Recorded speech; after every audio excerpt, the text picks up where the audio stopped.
you drill other holes so you can keep a constant supply of oil going back to your whatever. And so with that, I look at creative the same way. Like, we are constantly pumping out creatives and different article variations to find what works. And then when we do find what works, we extract it. And when that stops working, we already have new ones that are also working that we can start replacing and rotating into. So that would be how I go about it, like from a philosophy way. More technically, like usually we're starting with something like 3 to 5 articles and then making 3 variations of ads for like a month, a couple months maybe, and then per week for several months. And then after that, and then we're reviewing all that through Google Data Studio on an individual creative level and then on an individual landing page level, compared with our platform metrics to determine what's working the best.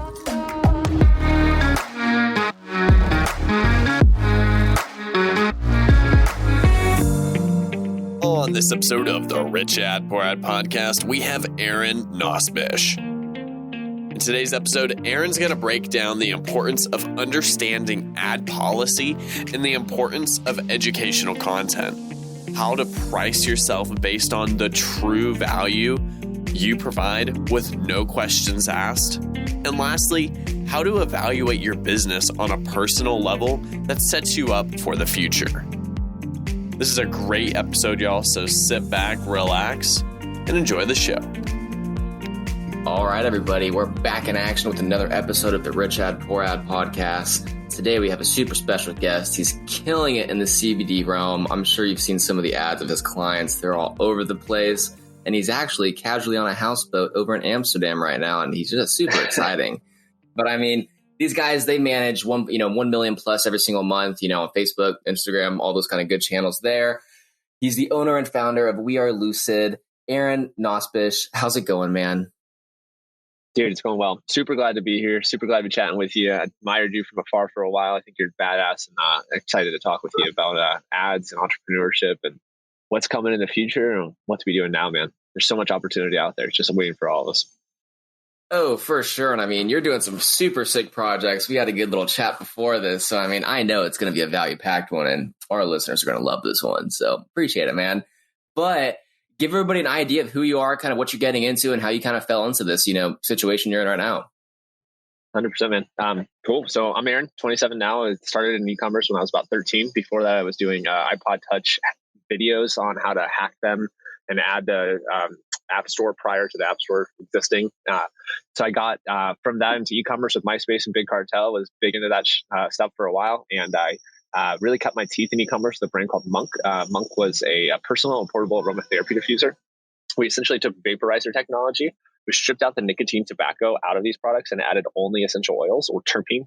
And each of these blends of pens would give you a personal aromatherapy experience that would allow you to achieve like a state you want. For instance, we would sell happy and vibrant, and sexy and sleepy and whatnot. And so this was a really cool product. Started right around the same time Juul did.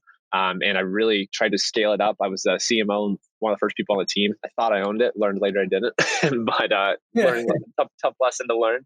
But we scaled the brand from 0 to 100 the first year, and then from 100,000, and then from 100,000 to 7 million, and then from 7 million to 15 million in annual sales, which was really dope because this was early D2C, early Facebook. And it was really interesting is Facebook didn't really allow advertising of these like vaporizer products. Facebook's very strict about about vaporizer and e-cigarette products on their platform.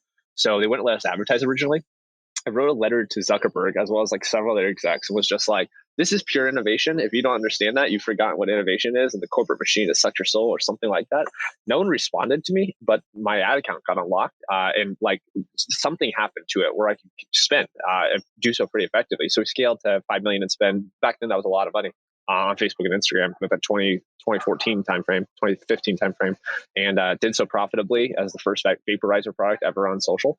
And I learned something like really powerful then, which is like that innovation often happens through deep understanding of the current situation. Or another way to say that is that there's a real opportunity to do compliant innovation, specifically on like these big social channels that are essentially like mini governments, like Facebook and Instagram and Google and YouTube and whatnot. So with that, I got into CBD space, started a brand, tried to advertise it, couldn't advertise it, tried everything, did a bunch of black hat strategies to get them live, did get them live, drove 60K in recurring in a month, felt like on top of the world, had figured out the sauce and Then just got blacklisted from Facebook. My ad account shut down, my personal profile restricted, my business manager's disabled, the whole 9 yards. I was pissed, man. Like I had already done the whole Facebook thing at this point. I had like been to headquarters twice, met Sheryl Sandberg once, like really had some ties. And so I was pretty upset. And it's like, as advertisers, especially like a lot of people in the entrepreneurial space start as media buyers, right? So like for me, it's like a big tool had just been taken away. So I started using my wife's profile and doing some advertising stuff. Continue to consult CBD brands on how to build direct consumer brands in the cannabis space, on how to build, scale, and exit. Everyone wanted to know how to advertise though. Like that was really the thing. And like for those who don't know, CBD and hemp, as well as cannabis, psychedelics, and adaptogen products, go through a lot of restrictions, including other non-compliant products like sex products or whatnot. But especially this compound product, it's really interesting because there's federal legalization around it. It's consumer products that are really benefiting and disrupting the wellness industry. Yet these major platforms censor these products, and so everyone wanted to know. So I started trying to find solutions to offer it compliantly. I contacted some friends at Facebook. Had I been known in the past, they gave me the internal policies that allow CBD and hemp advertising. And what was allowed. Essentially, what they said is that you could advertise educational information about CBD. You could advertise hemp topicals as long as you use hemp language, or you could advertise advertorials or PR if they were educational in essence. At that same time, I started seeing ads by like Motley Fool, and they were running ads about cannabis stocks. And like that blew my mind because I was like, how the hell is someone running ads about cannabis? Like literally marijuana leaves on their ads and all of it. Like I know this isn't allowed. Everybody would love to do it if they could, but how are they doing it? And I realized they were educating their consumers about cannabis stocks. They weren't selling products, or they weren't doing so directly, at least. And so so I started doing this, started practicing this, and seeing if I could run compliant ads. There were some brands in the space doing so, Pure Canna and Feels early on, and I was like, how the fuck are these guys doing it? And after just like a lot of work, and literally to the point where we had 3 to 6 business managers for our clients just to keep their ads live, we got to an inflection point during November of last year during the election where like, you know how it is with elections. Like Facebook gets ultra tight and very sensitive about what is running to prevent misinformation. And so like everything got shut down, even all these 3 to 6 business managers per client. So I got to a point where I was like, okay, I gotta make a move. I gotta make a pivot. So I called some of the best advertisers in the world that I knew. One of them was Nick Shackelford, who I was connected to through Chase Diamond.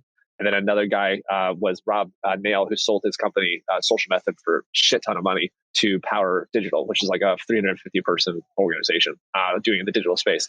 So I made 2 deals with these guys to get very high level support at Facebook. Once I had that support, I already knew some things and how to pull some strings, and was able to get some of our brands involved in what they call a protection program. This protection program puts like a higher, closer view on ads rather than just one of the 1,000 ads getting submitted to one of the 1,000 reviewers. And because of that, rather than just like instantly rejecting our ads, people started paying closer attention to whether they were compliant or not. And by us being so compliant, so much so that we're actually creating new strategies that would be compliant for Facebook to decide if it's allowed or not, we were able to get ads live. And because our ads are live and approved, our ad accounts don't go down. Because the ad accounts don't go down, the business managers stay up. And thus we've been able to create a whole industry of sustainable advertising for CBD and hemp products. And I'm working on all conscious compounds as we've trademarked it to be CBD and hemp. And then I'm working towards THC, adaptogen-based products, because they're going to have a lot of restrictions as we go into this new phase with adaptogens. And then psychedelics is the big play. God damn. So that's where we're at. That's nuts. I still think it's wild in the beginning how you're kind of competing with the jewel industry, man. They're a force. Dude, and they grew. So Monk grew to 15 million under my tenure at CMO. During that same 3-4 year period, Juul grew to a $36 billion company. And like there was actually one difference in our products, which is that they put nicotine. Like that was one of the cores. Otherwise, is that we were more focused on wellness and a pure life, where they were focused on vape culture. But the thing is, man, I learned a lot. I learned at Facebook around that same time. Dependence-based technologies are exponential growth technologies. So if you sell something like a nicotine-based solution, like there's like you don't have to worry about retention so much because people are just fucking hooked on your products, and so they end up buying them like crazy, and you can grow outwardly really fast.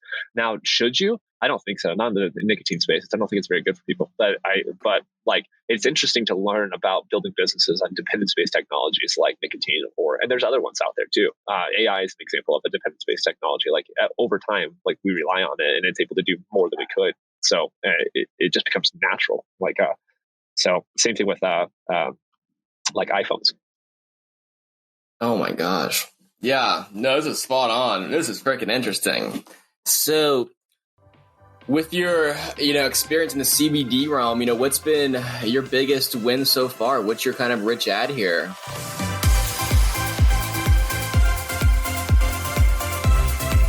100%, man. I don't know, a lot. One of the biggest things that we found with like CBD ads is like an educational flow has to be the starting point. So I'd start with saying like, I'm sure you're aware of Ezra Firestone and like Boom by Cindy Joseph, one of his companies. One of their big plays, so that brand scaled like $100 million plus. And like one of their big plays on advertising was educating the consumer as the entry point to the direct to consumer's funnel. That's the sale. So they would run an ad to an article that talks about someone's experience or how they use the product or what it does, or just maybe a challenge that's currently plaguing the skincare industry for older people. And then that would naturally lead to more information on their site. And like it changes the customer journey from me pitching you to, hey, here's just some value, pure value that can help you along your journey, help you get to a solution. And I have maybe a solution that might be right for you. So we did that, applied that mentality to the CBD industry as a kind of our compliance strategy. That's super powerful because it changes. It makes if you can do it right, it can make a very easy and effective sale. So I'll give you one example. Is we had a brand that was doing very low or small revenue, but a lot of organic, a lot of hype, beautiful brand, whatnot. They actually sold a hemp based drink product, and they ran ads. We ran ads with them using their creative, using their content, not showing the product directly because you can't show the product directly as a promotional ad on Facebook for CBD and hemp, but showing like what's inside the product. So showing the bottle pour out, like very on brand creative that spent on educational content about like why hemp is a great alternative to alcohol, or why people are making the switch from alcohol to hemp, or alternative how to put down the drink and but continue to pick up the vibe or the mood or something like this. And so we run into an article like that, which gave people a solution to like an alternative to alcohol through something like a hemp brand, a hemp drink, in a very on-brand, sexy, beautiful, direct-to-consumer offered way, and then had that connect just to like a homepage. And just like through tightness of educational articles with offers like that, we were able to like blow that brand up.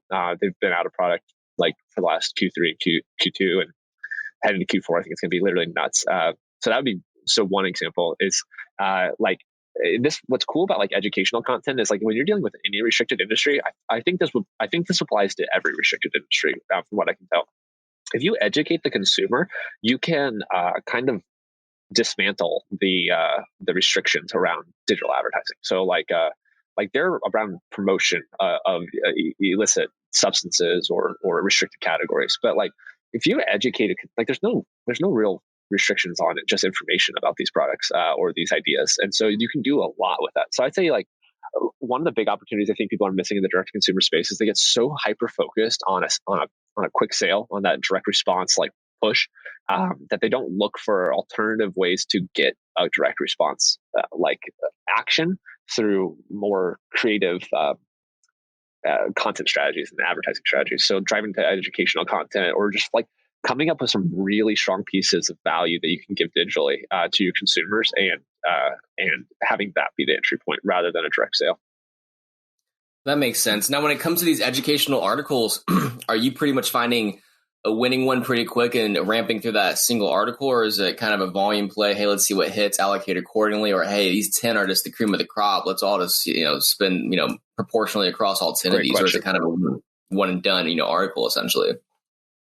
Great question. I think that the game of I don't think any of the social advertising platforms in the future are really advertising platforms like I learned about them when I grew up on or started building on them, or they're really creative distribution platforms at this point. Like they're trying to democratize advertising so that my mom can just log on Facebook and start selling her cookware or whatever she does. And so because of that, I think creative becomes the whole play. And obviously the industry's been talking about this for a while, but post iOS 14 and 15 and like leading into omni-channel advertising being like necessary for brands to really scale, I think you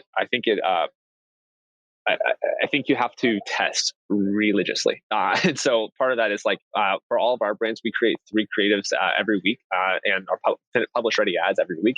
So we're launching at least 12 ads a month on top of what the client's supplying us. And I think that's too little, to be honest. I think I should be like 5 or 10. If you have the spend to do it, 5 to 10 at least. And really, the more you can, probably the better.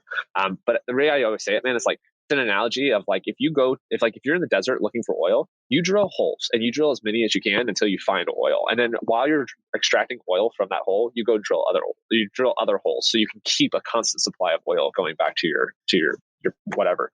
And so with that, I look at creative the same way. Like, we are constantly pumping out creatives and different article variations to find what works. And then when we do find what works, we extract it. And when that stops working, we already have new ones that are also working that we can start replacing and rotating into. So that would be how I go about it, like from a philosophy way.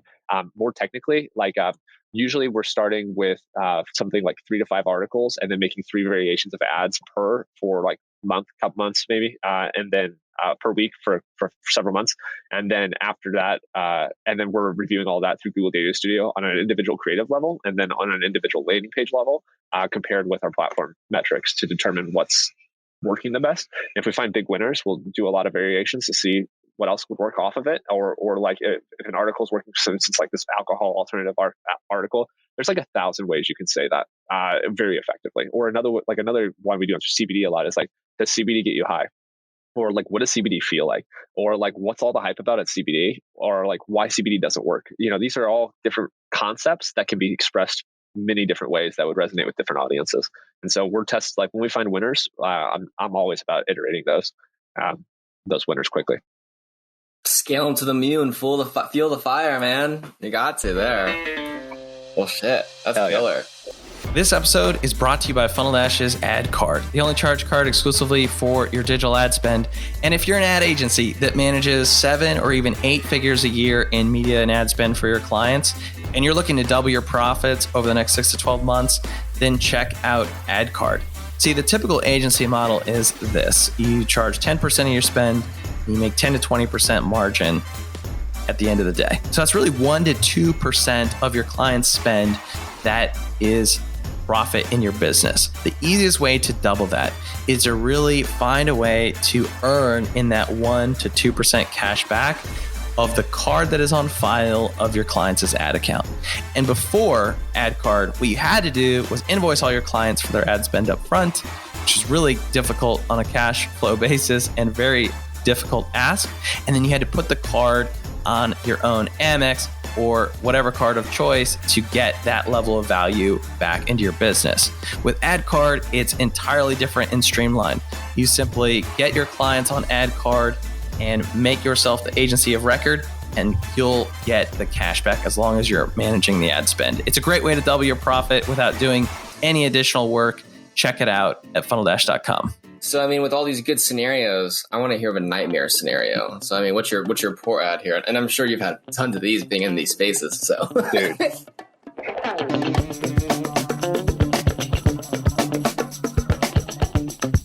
Oh my gosh, man. I mean, like, and the biggest thing, like, I honestly, like, the biggest thing that's nightmarish to me is that, like, at the end of the day, all of us working on Facebook and Instagram and these different social platforms, like, we essentially just like work for these fucking companies. Like, like we're like the foot shoulders, like getting people on them, making them profitable, and using the technology. And so the problem is when I play that role, when anyone plays that role, is we're super dependent on their just belief systems. And the thing is, like, these companies are just people, so they have belief systems just like I do and you do, and because of that, they're biased as well, even though they try not to be. And so because of that, I guess like the changing tides of Facebook have been like the vein of my existence. Like the fact that specifically like in November, I mean, we had a point where we had 20 clients, and then Facebook was just like, before we got access to this protection program, Facebook just shut down like literally like 13 of our 20 clients in one day. And so then it's just like, it's not even just bad ad, it's like downtime. And then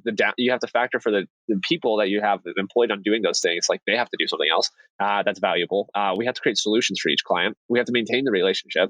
We have to figure out billing through that process and get them back live. And because it's like, or the option is to shut down.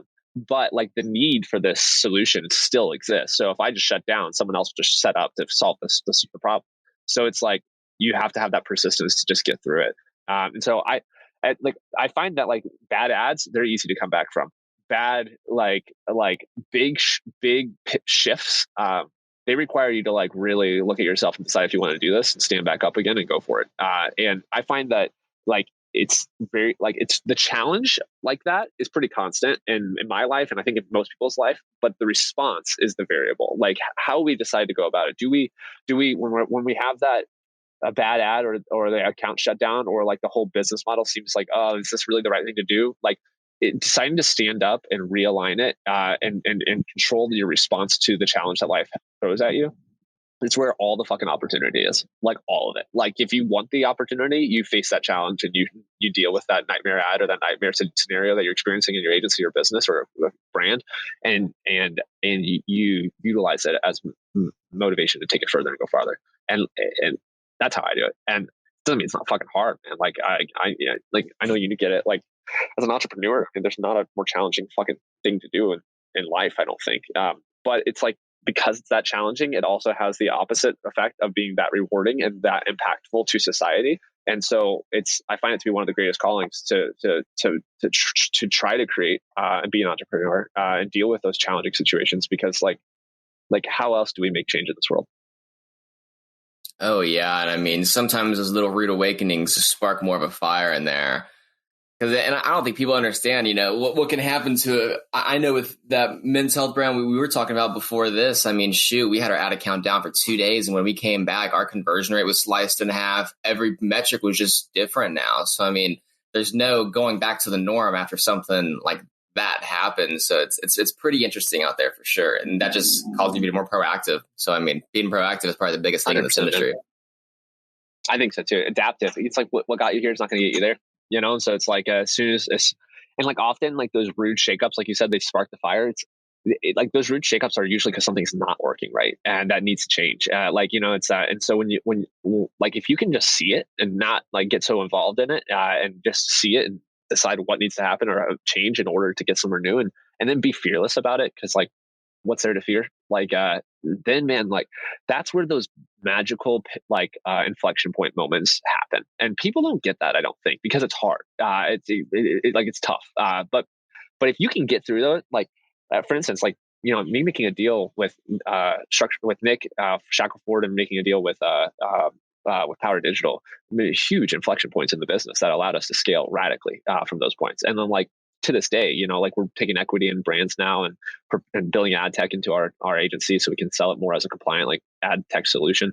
Like it's the challenges that are causing you so much pain are usually the opportunities to create so much more success. Like Ryan Holiday talks about, obstacle is the way often. Like I think it's that play.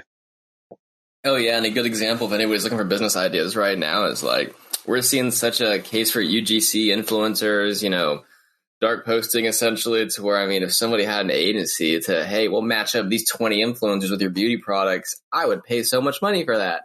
Like I hate having to do the outreach, or like getting scripts out. Like it's nuts. So I mean, that's a huge bottleneck, but that's a huge freaking opportunity there too. So it's nuts. And it's cross domain and cross platform. Like you can, if you're doing content being so important and creative being so important, like people get so caught up in the arbitrage idea of like, how do I just get 1,000 influencers to promote my shit? But the problem is it doesn't work anymore. And like it hasn't worked for a while now like that. And the thing, you got to find these influencers, and it's not even influencers. You got to think about it differently. You got to find people that really resonate with the product, that have audiences that share that value system. And if you can find those people, it's organic. Like it happens. But the thing is, someone has to put the attention and the soul behind that to find those people. And so if you don't have someone on your team, like it's fucking brutal. And I think there's cool solutions like Billo for like just pumping out content. But like, again, man, you miss the soul aspect of it. You know what I mean? Like when I tell you what I'm doing with my business, it's like, cause it's what I'm doing. Like I believe and I'm experiencing, And so whenever I'm working with the people, the influencers I really follow, that's what they're doing. So I think there's a huge opportunity for someone to figure out how to create relationships, understand brands, create relationships with other people who share those value systems, and like systematically connect the dots. If people did that, there's so much opportunity in that space, and it's so cross channel. Like that's not Facebook and Instagram dependent, or Snapchat dependent, or TikTok dependent. Like I think it's one of the biggest opportunities in the game right now. And there are a couple people who do it, but because there's only a couple people who do it, they work with the best. That's it. Oh, yeah. And I mean, I think you hit it right on the head there. The influencer terminology is almost too tough these days. And I mean, I think a good way to look at it is brand ambassadors, people who have already had your brand. They love your product. They may not have the crazy video skills, but I mean, selling someone who actually loves your brand and actually likes your product versus, hey, I'll give you $100 and some free product to pitch this, you're going to get better results from the ambassadors 99 out of 100 times, totally. Essentially. 100 times. Like, I think you're right. I'm a huge fan of Wim Hof method. It's like a breathing exercise. I don't know if you ever heard of it, but it's super dope. Yeah. You over-oxygenate your blood, remove stress from your body, kind of experience like a meditative state. But like, I have no relation directly to that company, but I'll preach the hell out of it. Like, because I love it. Like it changed my life. It makes it so much better. It aligns with my value systems. It's like when we're creating e-commerce products, I was just talking to a buddy over at Cha Cha Matcha. Like, it's a great product that he actually really cares about matcha, and like really wanted to express that and share it. And then finding influencers, not even influencers, finding other people with influence who care like you care. Like, that's it. That's the play. Like that, because then they communicate honestly, effectively. And like we talked about earlier, real recognizes real. You know, like if I was like, if people come on your podcast and talk bullshit, people know that. Like same with me, like or you, like but so it's, if you can just honestly find that alignment, there's so much opportunity, and like and then it's that abundance mindset, I think, there. Oh yeah. So let's go to the final piece of this puzzle. So the name of the podcast is similar to a book, on the financials essentially. So I mean, what are some financial tips or principles you kind of live by for the business and even the kind of personal side of things that would be, enticing out there? Just be clear, like business and personal, like revenue growth, finance, like expansion, and how to go about that. It could be anything financial related, essentially. It could be, hey, here's how we, keep the cash flow so we can kind of, really invest more in the creative side of things, how we look at, cross-selling internally. Or it could be, hey, this is our personal finance model me and my wife live by. So you got options. Totally. Dude, okay, I'll give you a couple. One is talk to smart people who are already doing it. That's probably the biggest step I could give. Like going to conferences where people are already running successful agencies or brands or whatever, and have already figured out how to make a lot of money effectively. There's a lot of tips and tricks that you'll just start understanding just by being around those people. So I think that's the biggest. If you're looking for a hack, that's the hack. Like the hack is meeting the people that know how to do it, so that you can just kind of absorb that information. But like a couple things,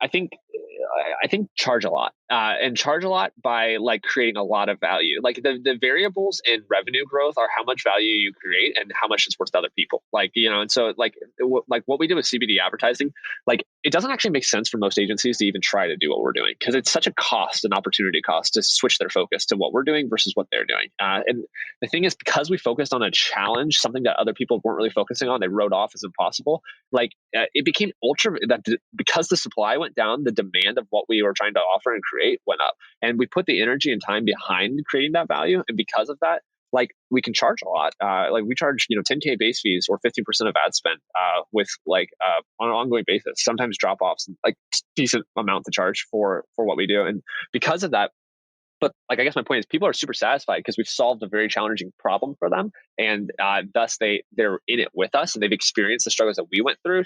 And so we can relate to them really tightly. And because of that, they're very willing to pay the price to do it, to do it right, and to really try to pave new ways. And so I'd say the biggest thing is like, when it comes to just like finding ways to grow your revenue in your business, find like actually challenging things and solve them, and then share the story of how you did it with the people that you're trying to sell the solution to. Like just share it. Like we closed literally 85% of our leads that we got on calls with. 85, like literally. And like how? Like one is just like qualifying, people that are interested, make sure there's good brands and they have some cash flow, they're ready to do it. But it's like, because the struggle they've experienced is the struggle I went through as well, and came up with a solution and then applied it, shown proof that it works. So then whenever I offer that to Dylan, let's say you own a CBD brand, like it's an irresistible offer. It doesn't make sense for you to say no, because it's actually the same struggle you've gone through. And I did create a solution and it's working. So you're willing to pay for it. And then from there, I'm always focused on mutual growth. Like we call all of our clients investors across the board. Like they're investors in our business, and we're investing our time and energy in theirs. And both of us are going to win in the process. And so like, I'm always just thinking about how I can make other people more successful client-wise and team-wise. And whenever I don't do that, whenever I focus on myself more than I focus on them, I find that I lose money. I make way less money. So there's like how I go about revenue, like on some personal levels, like create your business structure, like own your brand, have that be separate from your companies, have your companies be separate from your core brand, your identity. Otherwise they're going to be attached when you try to sell them. Make your, have a good holding company in place, maybe a couple holding companies in place so you can effectively do tax write-offs and investments into multiple businesses. Because and frame your life as a journey of doing projects rather than this is what I'm doing and this my life is forever. The reality is as time goes on, especially for the younger entrepreneurs that are finding a lot of early success, you're not going to want to do what you're doing now forever. And the thing you do next is not going to be what you want to do forever. And so because of that, set up your business organization now to work on mini projects over time that pass through a centralized organization that allows you to make longer term investments while that allow for passive income and your money to work for you while you continue to work on whatever you're passionate about. This frees you up from the need of money, which is super relative, but it frees you up from the need of money and starts letting you focus more on what you're passionate about. And for those, as I'm sure any wealthy person you've talked to says, you can't be doing it for just money. Money can be a driving force and it can be sexy and it can help you get there, but really make real fucking money, millions and millions and millions, heading towards billionaire status. To do this, you have to be truly passionate about what you're doing and really focus on the value that you're creating, not the vehicle for value, which is $1 or a Bitcoin or an Ethereum or whatever. It's not the vehicle, it's the value that you're actually creating that matters. And if you can really focus on that and be confident in passive investments from earlier on in your life and your previous projects, man, that's the place to be, because then you're self-actualized and you can just go create. I'm hanging out in Amsterdam. I'm not doing this fully yet, but I'm hanging out in Amsterdam on a houseboat with my duck friend Galileo. It's just, you can create, and do it more with passion. I hope to do that only better throughout my life. But I think this is the play. I think if you can create systems around yourself like this, then you can spend your time doing what you want, make a shit ton of money in the process, and change a lot of change the world and a lot of people's lives for the better by focusing on creating value. Shit, that was deep, man. Oh yeah, I mean, I think a good part is talking to smart people. Talk to people where you want to be. That's what helped me. I think a shitload over the last probably 4 or 5 years ago. So I mean, that's a good point there. But Aaron, man, anything kind of fun popping up in the future? Any cool projects y'all got going on over there? How can we kind of help you? Absolutely, I appreciate that, dude. We're growing my agency to be fully focused on running the advertising arm, omni-channel. So Facebook, Instagram, Google, YouTube, Snapchat, TikTok, Pinterest, run all of them currently. Getting on other platforms, kind of unlocking that whole world. So if you have CBD leads, if you have people that are in the space that are looking for help by advertising and scaling the brand, send them our way. We're at wearelucid.com. wearelucid.com. And my goal is to scale this company from CBD then to THC, psychedelics, and adaptogens, and then flip this company next year for as large of an acquisition as I can to let someone else take it over and run it as far as they can with it. Other than that, I'm working on YouTube, man. I'm really going to put a lot of time and energy on YouTube. So you can follow me on social at Aaron J. Nosbisch, my name. Hell yeah, Aaron. Well, man, this has been an absolute pleasure. Thanks for jumping on. We'll definitely get you on again to kind of hear about some updates, man. This has been sick. Hell yeah, man. I look forward to it. Thank you for having me on. Appreciate it. Thanks so much for listening to another episode of the Rich Ad Poor Ad podcast. If you're like me and listen to podcasts on the go ahead and subscribe on Apple Podcasts, Spotify, YouTube, and richadpoorad.com/podcast. And if you absolutely love the show, go ahead and leave a review and a comment, share with a friend. If you do, take a copy, screenshot of it, email me, Zach@funneldash.com, show me you left a review, and I'll give you a free copy of the Rich Ad Poor Ad book. To learn more about the book, go to richadpoorad.com. To leave a review, go to richadpoorad.com/review. Thanks again.